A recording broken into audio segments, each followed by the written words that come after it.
Today, I'm sharing with you an article titled Husband and Lover Together for 7 Years, the Type of Extramarital Affair That Never Ends. Let's listen together to why one would stumble in the same place twice. The story is quite complicated. It all began 7 years ago when I found out about my husband's affair 2 years into our marriage. It was like a bolt from the blue. The other woman was also married, and he had no inkling until her husband found him. They were a pair, inseparable, with countless couple items and hotel records. She even had 2 abortions for him during their affair. Whenever he could spare time, he would be with her instead of coming home, exhausted. This naturally led to many heated arguments between us. Later, my husband claimed they had broken up and insisted on not divorcing, saying he couldn't leave her and their child, and he wanted to continue treating them well.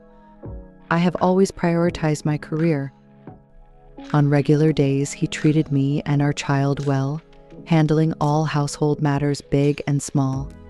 With such a busy schedule and his naturally laid-back personality, he never even considered he could cheat. Perhaps he was just too good at hiding it. Men really are actors when it comes to women. Afterwards, reflecting on the years, I realized how hypocritical and deceptive he had been throughout, whether during his affair or when it was discovered. That's why I easily believed his lies about breaking up with the other woman after the first incident. Through the anguish of that experience, I grew. Over 4 years, I gradually let my guard down and stopped being suspicious. Little did I expect to see the worst again. Just after our youngest daughter turned 6 months old, the woman wrote me a letter. Let him go. I've been with him for 7 years, endured several miscarriages. When I wanted a child the most, I sacrificed for him. You can't imagine my sacrifices.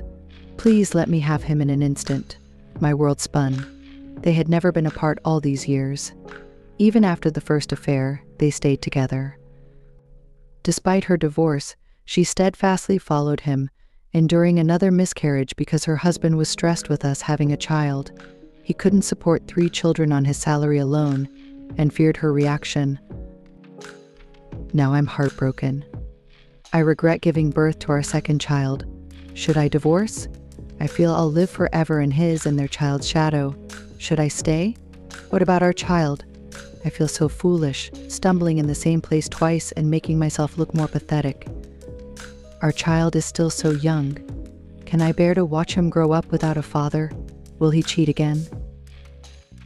Often, when faced with reality, we have to believe the saying that there is a difference between 0 and countless times. But not everyone can choose to divorce so decisively. However, after experiencing betrayal once, few people can bear the second. What I care most about is whether he'll cheat again and whether I can trust him. Every woman who forgives infidelity knows in her heart that even if he returns, his heart hasn't. Infidelity can be inevitable or incidental, so we must always be prepared to divorce. Divorce readiness involves many aspects, including financial capability, emotional regulation, relationship management, self-reflection, and independent living. Of course, the most important is the ability to judge people. In relationships, sincerity is the foundation of true love. So to know if he truly returns, observe whether he's sincere. Generally, you can judge from these 5 aspects. 1. Does he sincerely repent? 2. Has he taken the initiative to make up for the harm he caused you? 3. Is he willing to spend more time with you? 4. Does he share his feelings with you? 5. Is he passionate during lovemaking? In emotional matters, a simple man can be as cunning as a fox and adept at disguise. But actions and expressions don't lie. After an affair, what matters isn't what he says, but what he does.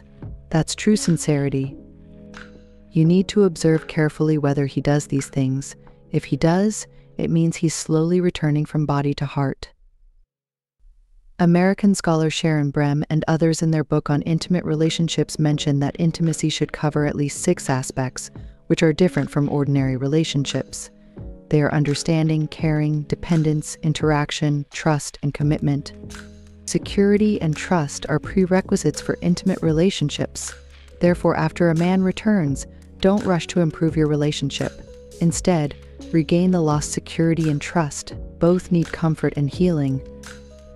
If you don't understand the method, you'll continue to hurt each other during this process and ultimately cause the marriage to be irreparable.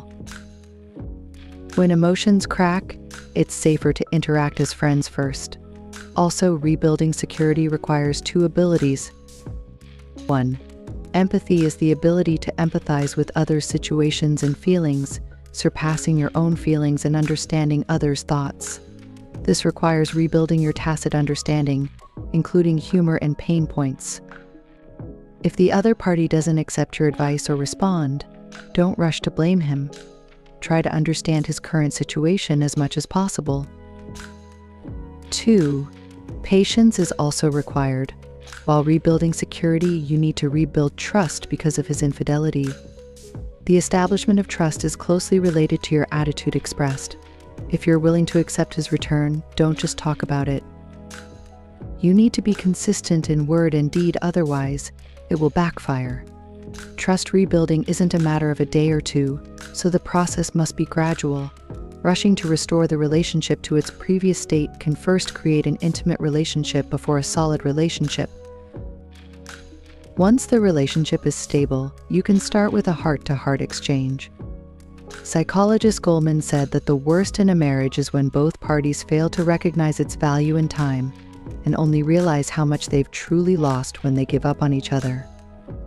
People often think a good marriage is taken for granted instead of needing cultivation. After all, infidelity is a marriage relationship alarm that is close to death, but a sign of marriage approaching death. We hope we can sincerely evaluate each other's relationships and plan the future of marriage well. Take it as an opportunity to learn. Even if you can't be together in the end, it's still a step towards true happiness and joy.